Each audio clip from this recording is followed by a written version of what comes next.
Fun Ideas Productions presents the Fun Ideas Podcast. Hi, this is Mark Arnold, and welcome to Fun Ideas Podcast number 4. Since episode number 3, I'm still working on the Total Television scrapbook, and I'm trying to get a book about Joe Simon's Sick magazine published. I have a phone call tomorrow set up. And Titan Books was interested in it for over a year, then they finally turned me down saying that humor doesn't sell. So I am trying to line up another publisher at this time. In the meantime, the Friendly Ghosts, Little Devils, Giants, and Rich Kids, The Art and Creations of Warren Kremer book is almost ready to turn in. The Kremer family asked to give them a couple more weeks, so I'm hopeful that I can turn it in by the end of October for a 2019 release. And of course, send your emails and your theme songs to funideas.mark@gmail.com. On today's show, we have someone who has written a book about his career as a warm-up guy for various TV shows called, what else? The Warm-Up Guy, by Bob Perlow with Richard Cummins, doing audience warm-up for such shows as the Hollywood Squares. But Bob has done much more than that. In his book, as well as in his career, Bob Perlow has written episodes of some of your favorite sitcoms, including Newhart, Laverne and Shirley, Mork and Mindy, Webster, Mr. Belvedere, Full House, and also appeared as an actor on many of those shows and others as well. He's also a close personal friend with Jay Leno. So here he is, Bob Perlow. All right, on the phone I have Bob Perlow. Hello, Bob. How are you doing? Hey, Mark Arnold, or Arnold Mark. Mark Arnold, we'll go with that one. So your book's called The Warm-Up Guy, and I guess just tell us, what is a warm-up guy? Is it different than a stand-up comedian, or? Not even remotely close. It's a different animal entirely. A warm-up guy pretty much takes place within the confines of L.A. or any place else where they have an audience. Mm-hmm. People that watch TV, they just see the show, but a live taping requires people to sit for hours. And nobody on the production team, cameramen, directors, writers, will talk to an audience. It's not that they're against it, but they're all working. Mm-hmm. So they hire somebody like me to not entertain, because you can't entertain people for 5 hours. It just doesn't make sense. To just be with them and guide them through it and talk to them. And when you said, is this like a comic? Comics have a tough time with warm-ups because they have their sets, and unless they're versed in improvisation, once they go through their routines, they're still looking at 4.5 hours of talking. Luckily, I don't have a routine or jokes, and I just am good at talking. So hopefully it's funny, but that's just a bonus in this case. So how did you get into this? I see you did it for Hollywood Squares. Which version was that one? Who was the host? The one with Whoopi as the host. Got it. Okay. But that was later in my career. When I first started, was with Laverne and Shirley, and it only happened because at that time, Gary Marshall, who was the producer and brother of Penny, and also producer of The Odd Couple, Mork and Mindy, Happy Days, I was a writer, a fledgling writer on Laverne and Shirley, and the way warm-ups worked in those days was they would just ask a writer, go talk to the audience, and they would give a writer $50, and it was pretty rudimentary because they really didn't care too much about it. You know, the audience was there because it was a hit show, and they were going to stay. And it was new for a lot of people. But as time went on, there were more sitcoms that came into the fold. Audiences were at a premium. And they had to stay and they had to laugh. And I thought, I wonder if this would be an actual job instead of someone saying go out and talk to them. So it occurred to me that I could hire myself out at other shows and maybe make a living at it. And lo and behold, it did. So I just started working on all the big shows at the time, which was Taxi, Cheers, Newhart, Night Court, Coach, well over 100, and literally thousands of warm-ups. We do 2 to 3 a week for close to 40 years. Wow. Now, you're saying you're doing improvisation mainly, but did you have anything kind of set that you would talk about or tell the audience or for this? Very little. If you fell into that, if you have a half hour, you could almost do that, or even an hour. But with this much time, you had to really wing it. As far as set pieces, I had them up dancing, so if you want to call that a set piece, I guess you can. But then I would come up with ways that I would have fun. I would find somebody that was visiting the country, and I'd make believe I had the authority to make them a citizen for $20. And I would have a Bible, and I would play music, Welcome to America, and they're $20. Now, people say, oh, you gave it back. I go, well, no. It was much funnier if I kept the 20. Because at the end, they go, hey, that was funny. Get my 20. You go, no, you're a citizen now. You could check with the embassy tomorrow. Tomorrow I'd be gone. Now, I know it's also... go ahead. Sorry. As far as a set piece, maybe that... But I wouldn't do it every time. So I didn't go in with this in mind. It would just... over the course of 5 hours, you don't want to be, I forgot to do this. It would just, the audience would dictate kind of what I would be doing. Okay. And I noticed you wrote some of the scripts for some of these shows that you actually did the warm-ups for. Did you do that consistently, or did that just happen, or how did that work? No, I was. If somebody said, "What did you do?" I go, "I was a writer and a warm-up guy and an actor." I was on staff for quite a few shows, so it wasn't just, here's a script. I was on Who's the Boss for 2 years. She's the Sheriff, Full House, and then pretty consistent over the years as a writer. Okay. But, I mean, did you do every role together? Like, I didn't check which episodes, but, did you do a warm-up and actually write the episode and maybe even have a bit part in the episode at the same week, or would that be too much to do at one time, or a conflict, or whatever? No. Sometimes I would.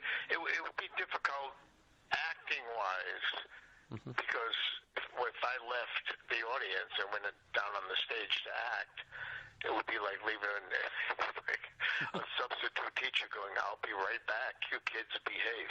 Because they were, whether they were in their 50s or 80s, if there's no teacher there to say, then they wouldn't. So, that was the main job.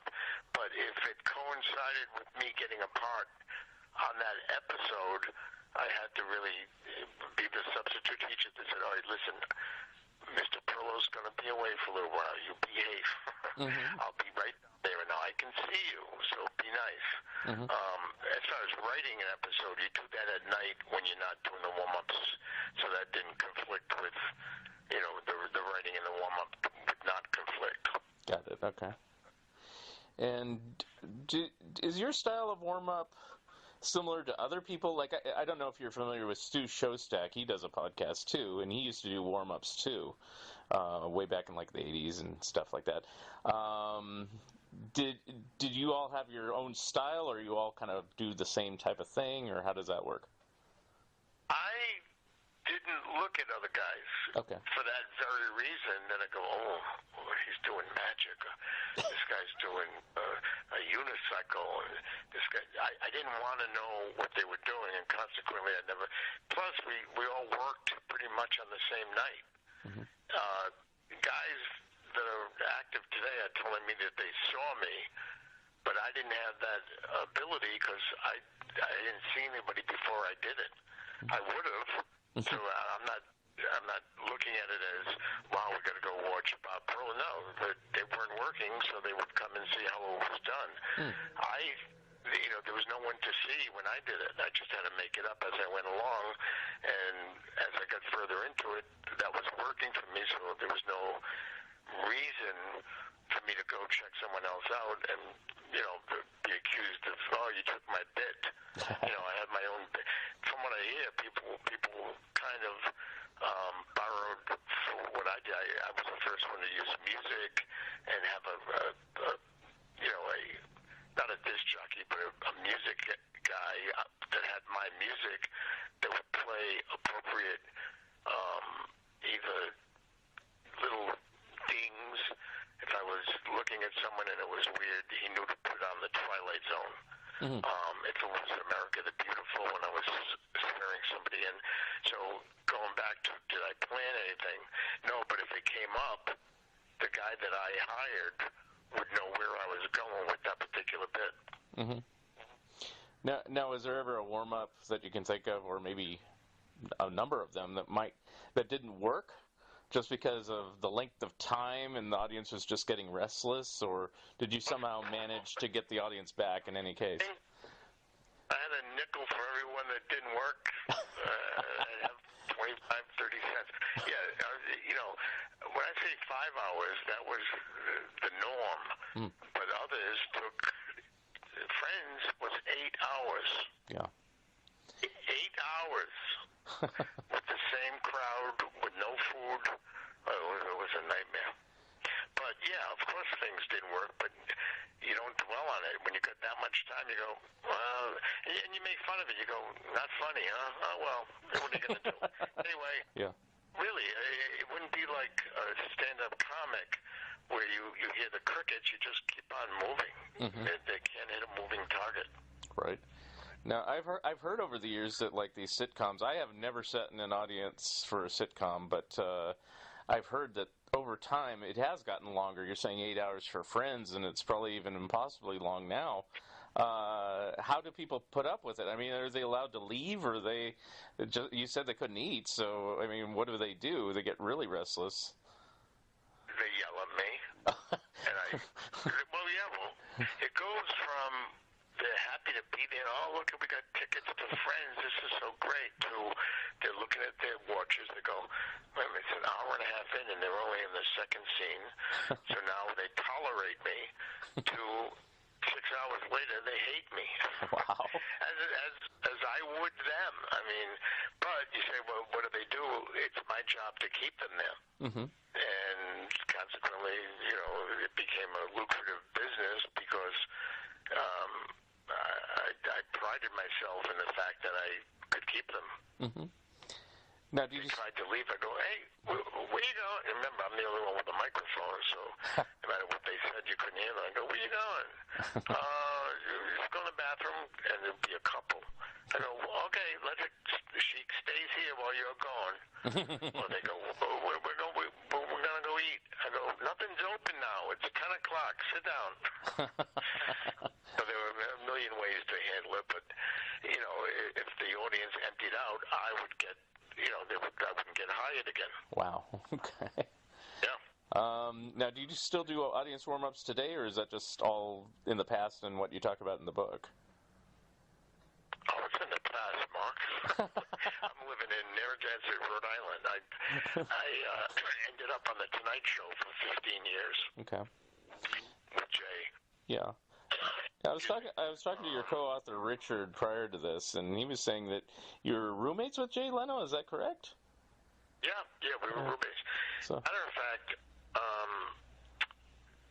when you mentioned the book, it's called The Warm-Up Guy, and next week we're filming a documentary about the book, and we have lined up Jay, Jason Alexander, Fred Willard, Bob Saget, Joel Zwick, who was the original director of Laverne and Shirley, and some current warm-up guys. So this is in the works now for a documentary about the book. Very good. So talk a little bit more about Jay, just since, I brought him up or we were talking about him. Did you know him since childhood, or just how'd you meet up with him? We met. He was in college in Boston, and I was a college professor at the time. This was in the early 70s. The two of us, independent of each other, answered the same ad in an underground newspaper, which kind of points up what kind of people we were. The ad said, "Are you funny?" And it gave a number to call, and we both answered it, and that's how we met. It was for an improv comedy group. Oh, wow. And that was in the 70s, and it was called Fresh Fruit Cocktail. And we played a lot of colleges in Boston, and played the Boston Playboy Club. We opened for Soupy Sales. And then after that, Jay moved. He wanted to be a stand-up comic. He moved to L.A., and I stayed in Boston, and then I worked on cruise ships. But then I became a tour bus guide. I would bring people up and down the coast of California, and he was still trying to break into stand-up at the Improv. And since I moved out there, and he was floundering around, moving from place to place, we said, "Hey, we'll get a house together." So we lived together for a year. Okay. How without any salacious details, how was that? I mean, was he a good roommate, or is he kind of a slob? Or No, it was not the odd couple. He was so focused on his career that he didn't spend much time at home. He was always writing. He was doing gigs. He was working at the Improv, and I was still being a tour guide. Yes. So, our lives, he was a great roommate. Yeah. And we bought a motorcycle together, his first motorcycle. Wow. Yeah, we started on the side of the road to go, "Come on, let's do it. We'll chip in each." It was like $300, and that was. Now he has a garage full of them, and I have a bike. Now, you seem at the time to be pretty busy too. So were you like never at home, both of you doing your own, following your own career aspirations and things like that? No, I was a tour guide. When he was doing stand-up, I was on buses going to San Francisco giving tours. And then I just fell into, somebody once said, "Gee, you're funny. You want to be a writer?" I go, "Okay." And 3 days later, I was a writer on Laverne and Shirley. Wow. Yeah, I've known a couple other writers. If people say, "Oh, how does my son get into show business? How did you do it?" I go, "Well, become a tour guide and meet someone who thinks you're funny, and he'll hire you for his income." So that's not the career path that I would recommend. Yeah, but it is one way. Yes, just has to be. It's not even one way. It was out of the blue. What do you mean that's one way? It's a stupid way to do it. I wasn't prepared. I go, "Yeah, I'll do it." Actually, you telling me that's kind of bizarre. I mean, what were they doing in San Francisco if Laverne and Shirley was in Hollywood and things like that? I don't know. It just seems odd that they would just pluck some guy doing Did you have any prior contacts down there, and it just kind of happened, or you never found out? It was just kind of happened. I met a guy, a friend that I'm still friends. As a matter of fact, he wrote the foreword to my book, Mark Sotkin, and he was. So many things have to happen for things to fall into place. He was a writer. No, he was an improv. He was in an improv group in L.A. And one night, Gary Marshall sent one of his producers not to see Mark, but to see this girl that was in the group with them. And this guy said, "Wow, she's okay, but this other guy is great." And then Gary said, "Maybe he should be a writer." And he became a writer like that. And then we met, and then he became a producer, and he said, "You're funny. You want to be a writer?" Once again, very serendipitous as far as, everything falling into place to make this career. Now, how did they know you could be a writer? Is it just something you talked about, or because writing and performing is a little bit different? He's funny. let's get him on staff and see if it relates to from what he can do to the page. Okay. And did you have to follow? Did they teach you like a proper format, or do you just have to kind of learn it on the fly, or how did that work? On the fly, wow. and after 2 days, you see the formula. It's you need a joke when Lenny and Squiggy leave the room. You need a joke every 2 or 3 lines. You got to get the right cadence on paper. I don't know. Are you familiar with Laverne and Shirley? Or yeah, no? I have all the episodes, so yes. I don't know which episodes you did. If you'd say the storyline, I might know the story. Yeah, go ahead. Right, but I'm talking about the cadence of their speech. Oh, yes, When you're writing, yeah. It's a hello, Laverne. Squiggy comes in and says hello, Laverne. That doesn't relate. You got to in your mind go hello, Laverne. Right. Right. It takes on a whole different meaning when you use. Somebody did this the other night. They go, oh, I love Squiggy when he says hello, Laverne. I go, no, he doesn't say hello, Laverne. He goes hello, Laverne. Yeah. And you get the cadence of the speech. Yeah, or sometimes just hello like that. That's how I remember it. Yeah, right. And usually at an inopportune time, or where it would be funny because of whatever just happened just prior. So, like, No, Mark. It has to be at an opportune time. Well, yes, you're probably right. Yes. It has to come off of either Laverne or Shirley going.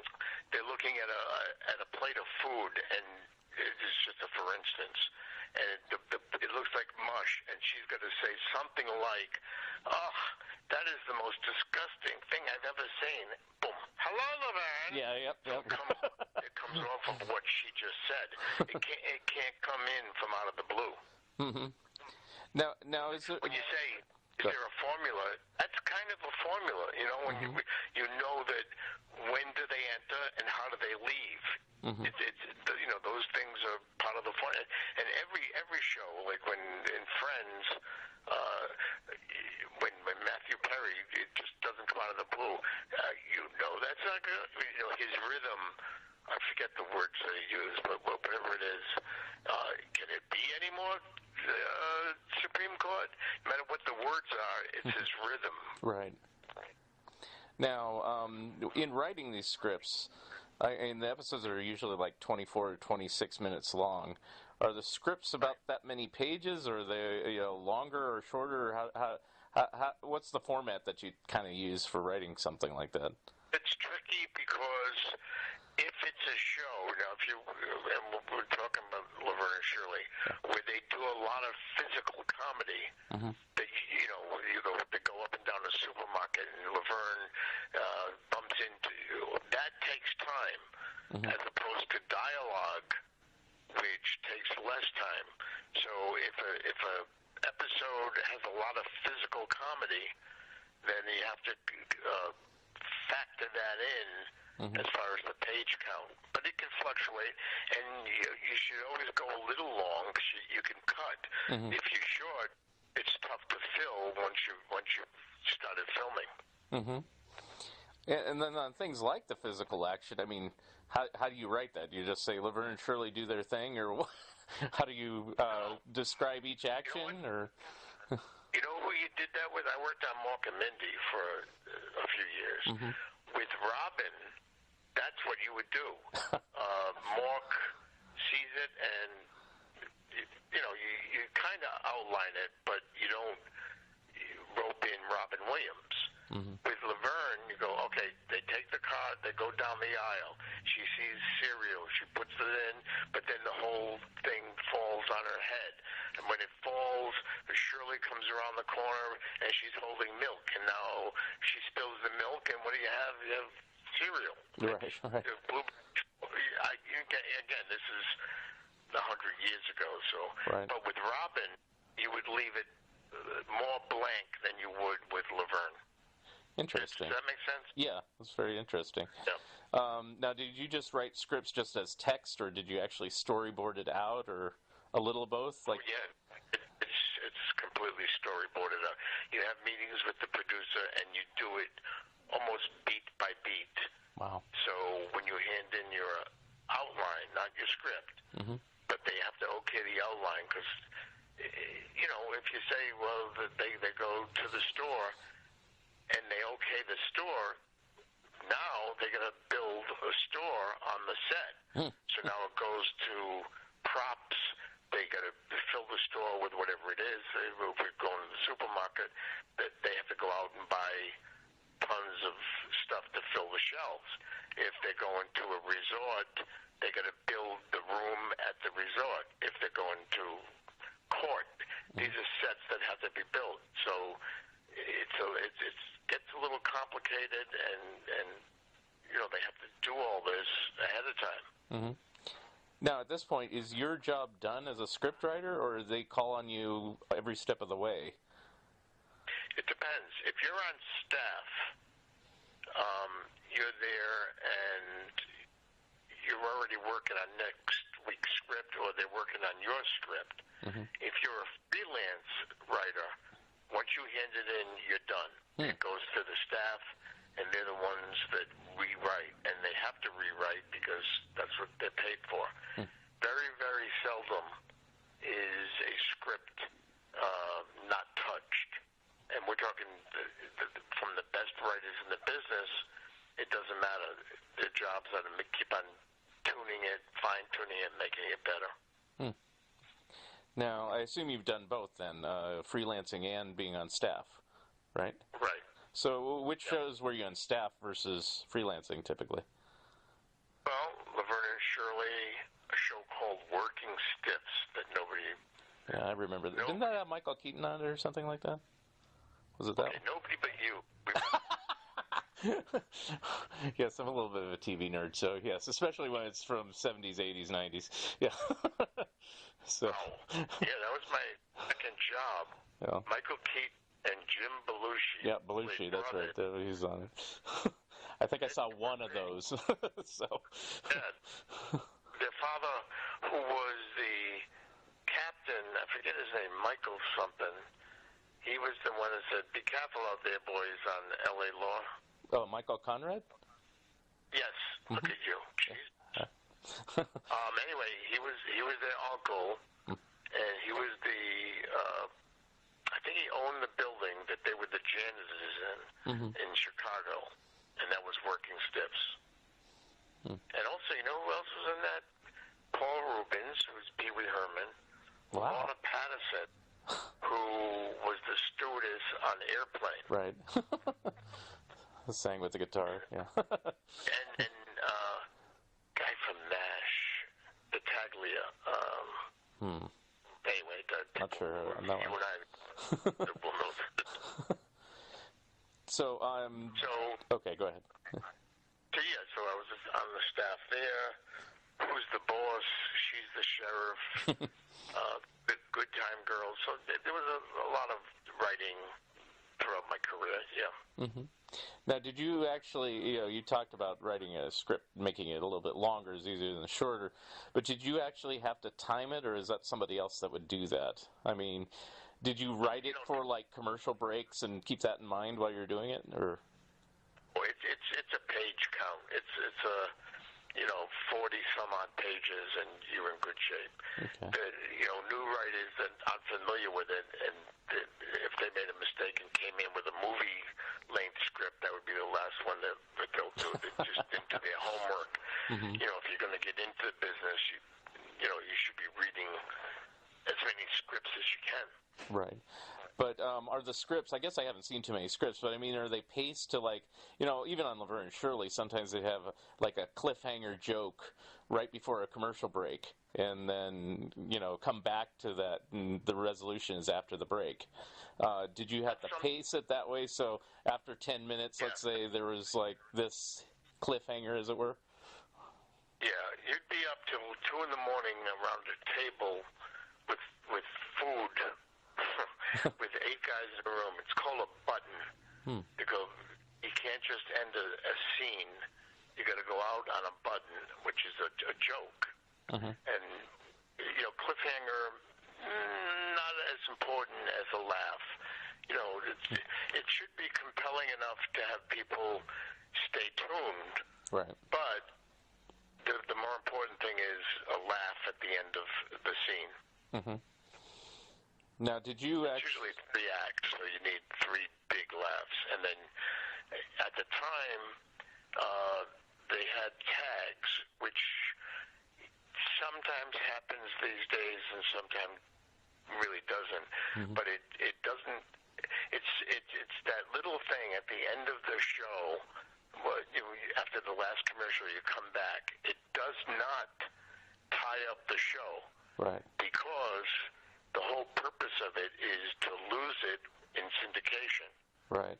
So if you're looking to tie up the show with the tag, then you're doing it wrong. Oh, okay. No, really, because it's just going to be something that they could lose for time when they syndicate the show. Right.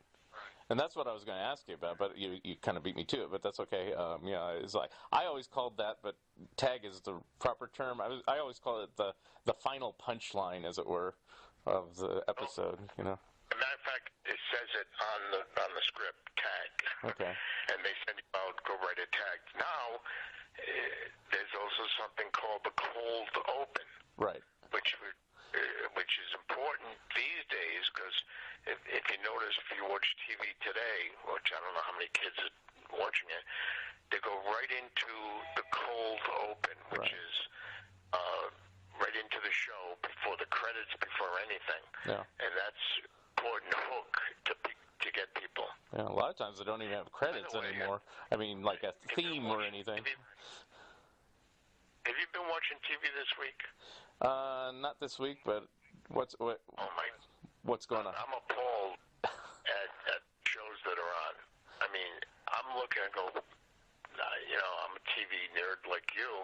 I go, please make me laugh, please. And I'm looking and go, wow, no one's making me laugh. Happy Together, Single Parents, this other one called Rel. Yeah. It's easy for me to make fun of them, sitting here in Rhode Island. I don't care where I was, or even if I was still in the business, they're awful. I mean, and even shows I used to like, Modern Family, I don't know what they did. Maybe I think the kids got too gawky, Yeah. And I was a fan. I mean, I want these shows to work. I'm not one of these guys that sound like it was when I was there. Right. No, I want to laugh. Veep makes me laugh out loud. Mm-hmm. That's Barry. Good. Yeah. Barry, one of the shows I've seen. Mm-hmm. So, I want them to succeed, but my God, it's almost like they forgot how to be funny. Right. And that's the problem. That's the problem I have a lot of times, yeah. Yeah. Because one thing I've noticed, is like two things. Is that they don't make a lot of shows, and I'll continue to use Laverne and Shirley, like Laverne and Shirley or anything like that, where, standard 3 camera setup, live audience, funny. It's like nowadays it seems like there's this aversion to laugh tracks or live audiences, and everything has to be quasi-dramatic and serious. And I go, this is a sitcom? And, I still like silly things like Big Bang Theory. That's like the old school way of doing it. I agree. Well, he's a genius. I worked for him on Dama and Greg and 2.5 Men, Chuck Lorre. Oh, yeah. Mm-hmm. I mean, he's as bright and funny as you can get. Mm-hmm. So he does the Big Bang Theory. He's right. good. Right. He does Mom and now Young Sheldon and things. But Young Sheldon's like the new way of doing it, which is kind of odd. Do you think these producers are forced to do it this non-laugh track, non-live audience way, and do it semi-serious and things like that because nobody likes sitcoms, or what? Most of them, yes, if they want to work. A guy like Chuck Lorre, he's the king. Mm-hmm. I mean, he could do it any way he wants. Yeah. He dictates that, but then there's not many Chuck Lorres out there. There's Jim Burrows, mm-hmm. who's the director, but he has the authority of a king in L.A. I mean, from Night Court to Cheers to Will and Grace.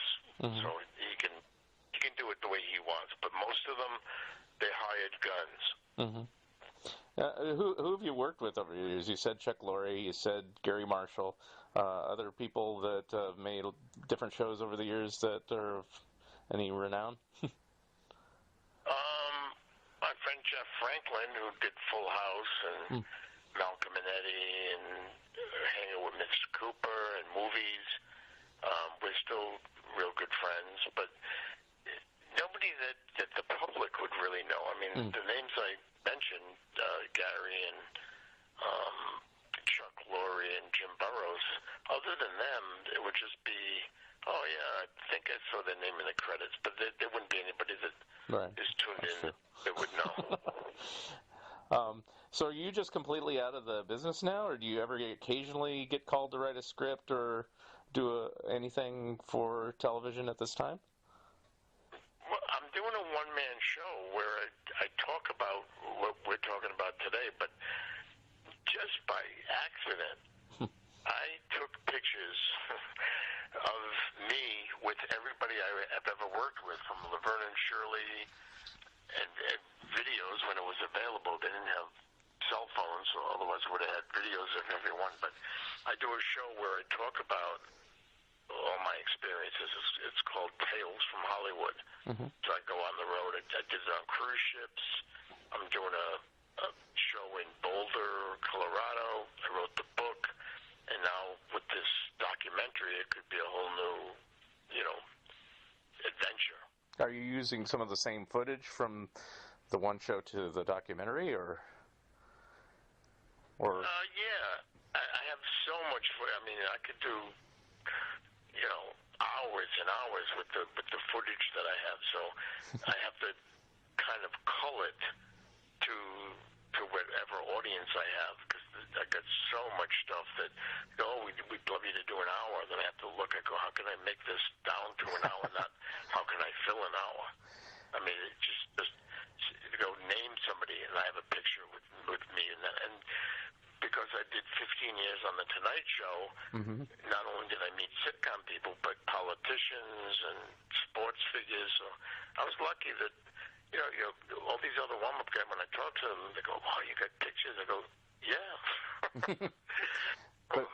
But all this pictures and footage, that's stuff you took, or is it just like leftover, like they shot all the way through and you just happen to be on it, or both?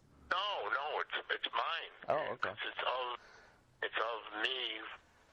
If somebody had a video camera, that didn't start until the mid '80s. Before that, there wasn't much actual footage. Okay. But once there was a camera, I used that. So I have videos and photos and music. So it's kind of fun. Okay. And who was recording that for you? You just set up the camera and were just there, or you had a friend?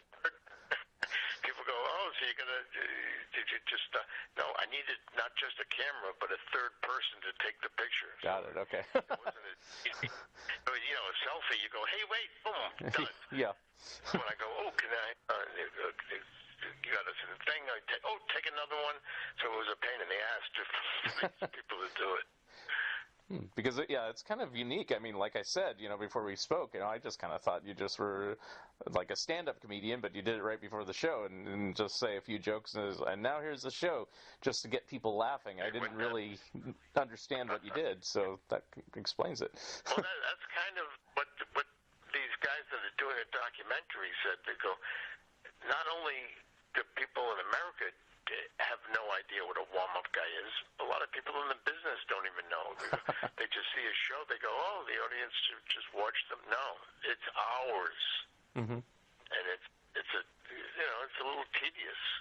But as I said earlier, when I did the bus tours, I was on the microphone for 2 weeks at a time. Oh, wow. But the tours took 2 weeks. So I had a good training. Now, you talked about the sitcoms that you did, and then I casually mentioned Hollywood Squares at the beginning. Is doing a warm-up for a game show the same, or is there a significant difference?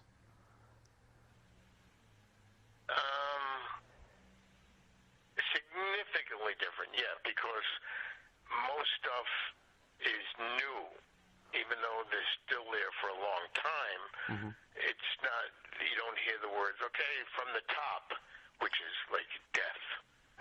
When you hear from the top, you know these people already heard the scene. The producers want the same laughs, and I'm thinking to myself, are you insane? It's like sitting somebody down and going, okay, let me tell you a joke. Two guys go into a bar, and it's funny, and they laugh. And 2 seconds later, okay, let me tell you a joke. The same joke. You're not going to get somebody. Right. Come on, do it 4 times. Not only are they not going to laugh, they're going to hate you. Right. But that was mainly when you're warming up for sitcoms, right? You wouldn't do that type of material. You wouldn't do the from the top on a game show. Aren't game shows straight through? Yeah. When you say is there a difference with the Tonight Show, and I also did Dennis Miller. Okay. When he had a late night show. I mean there was no retakes. Right. It's straight through. They're still there for Hollywood Squares because we did 3 shows. With game shows, because the celebrities usually are busy during the week, we do it on the weekends, and you have the same audience for 3 different shows, so Monday, Tuesday, and Wednesday. So they're there, and for me, it's like, you're not going to say, hey, how you doing? Yeah, we know who you are. Yeah. You were just here. And it was tough getting audiences. They did a lot of halfway houses and methadone clinics. Well, they did. I mean, you couldn't get normal people. It was a Saturday, for 3 hours. They bust them in. The methadone clinics got paid $5. They got a sandwich. And I was with them for 3 different shows. So it was difficult in its own way, in a different way than the sitcoms. Now, did you do any other game shows or just Hollywood Squares? Just Hollywood Squares, but I would also do other types of audiences. I did infomercials. I did some clip shows, which is, I forget who it was, Dick Butkus and Bubba Smith. I was thinking America's Funniest Home Videos, but not that. Okay. Pretty close, though. The clip shows are clip shows. Pat O'Brien did a show, How'd They Do That was the name of the show. I did a music video for Michael Jackson. Oh, wow. Which one was that? Yeah. Hey, Mark, read the book. Oh, okay. I do. I need to read the book. Okay. It wasn't the Pepsi one where his hair caught fire, wasn't it? Anyway. What was I going to say? I was going to say something else about Hollywood Squares. Oh, in the time you did, I heard, in the Peter Marshall book, which I have read, he was saying that they basically did 3 shows and took a lunch break, and then everybody got kind of plastered, and then came back and did 2 more, and they're more kind of loosey-goosey. Was that's still the same, or a little stricter by the time Whoopi's version came along?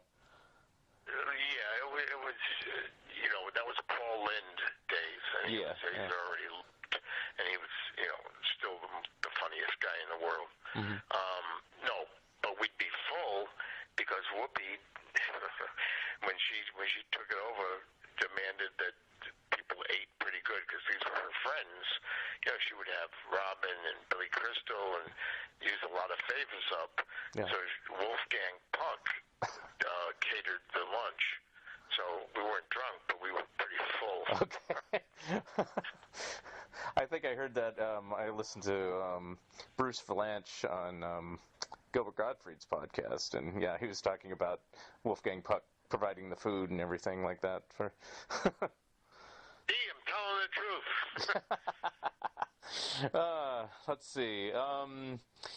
Was there any other types of shows that you did? You said game shows. You said infomercials. You said the only live audience show I've ever been in is the Tonight Show when Carson was still on it, and he wasn't even there that night, unfortunately. But Ed McMahon just did the warm up, from what I remember, and then he only did a little bit at the beginning. Is that the same way it was when Leno was hosting, or did you do warm ups throughout the show? It was pretty standard. Jay would come out at around 5 o'clock every day in his jeans. Hey, everybody, how you doing? Oh, thanks for and he would talk to them, and which I thought was brilliant for him to do that, because now he's their friend. And he would do 10 to 12 minutes, and they would take some Polaroids of people from the audience, and then he would go and change. That's when I would come out. When he was changing into his suit for the show, I would continue the warm-up and really get them revved up. And then when he was ready, no matter what I was doing, the stage manager would go, he's ready. Go, ladies and gentlemen, we're ready. It didn't matter. I was just, I was a bookend at that point, so I would just say, okay, we're ready, and that would be it. So that didn't give you a good idea of what actually the warm-up is, because that was a truncated version, and to be honest, pretty easy. I mean, it was, to this day, the best job I ever had. 10 minutes a day for 15 years. Right. Pretty nice. Yeah. And as far as I know, you pretty much shot live on tape. You didn't stop unless there was some technical error, right? So. Very, very rarely. Yeah. I mean, you could count on, in 15 years, the amount of times we stopped. Yeah. Because I had a friend of mine who went to a different episode, and it was B.B. King playing, and for some reason there was mic problems during his performance. So at the end, they had to have B.B. King do his performance again. And so that was the only time. Yeah, technical glitch would do it, but, just a misspoken word or something falling, they wouldn't stop. Right. Okay. All right. Well, I think that explains everything that you're doing. Is there anything else in the book I should look out for? I will definitely get a copy of your book, because I like those type of TV biographies. You'll get an idea of the amount of stuff that I have. I mean, I had just limited to the shows that I talked about in the book, but I have them for every show, and sports figures, and then, this is what the documentary is going to cover. So I'm pretty excited about this. This could be fun. We're coming out to LA next week to do that. Now, I didn't get quite clear. The documentary, is that documentary based on the book, or does it just happen to coincide and be similar to the book? Loosely. Okay. Loosely. Okay. The take that the producers are thinking of is, look at the story behind this. A guy from a little town in Rhode Island falls into show business, becomes pretty successful. I mean, I guess I was considered, one of the better warm-up guys, if not the only one. Well, certainly if he kept working, It's a very limited field. And then when it was all over, he goes back to, what's important, which is family and friends. Very good. Wow. So, that's the take on the documentary. But, again, based on the book, which is called The Warm-Up Guy. So, there's a pretty good tie-in with that. Okay. And is the documentary a done deal? Like, it's going to be appearing somewhere on, like, Netflix or HBO or something? Or That's the plan. So, hopefully. Look, I was in show business long enough to know it's not done until the check is cashed. I'll agree with that. Any other words of wisdom or anything else you'd like to impart before we go? Always check your oil. Always. I don't know. All right. Well, it's very nice talking to you, Bob, and I appreciate Same here, Mark. you. Pleasure. Good luck with everything. Okay, and thank you for appearing on the podcast. You bet. I'll talk to you soon. Thanks. Bye. Okay. Bye. Thank you for listening, and thank you again, Bob Perlow, for being my special guest. Episode number 5 will be coming soon. If you'd like to comment and or be a guest on this podcast, please drop me a line at funideas.mark@gmail.com. I'll also read your letters or comments on the air next time we speak. This has been the Fun Ideas Podcast. This is Mark Arnold speaking. This episode is copyright 2018 Fun Ideas Productions. Thank you very much, and have a good night.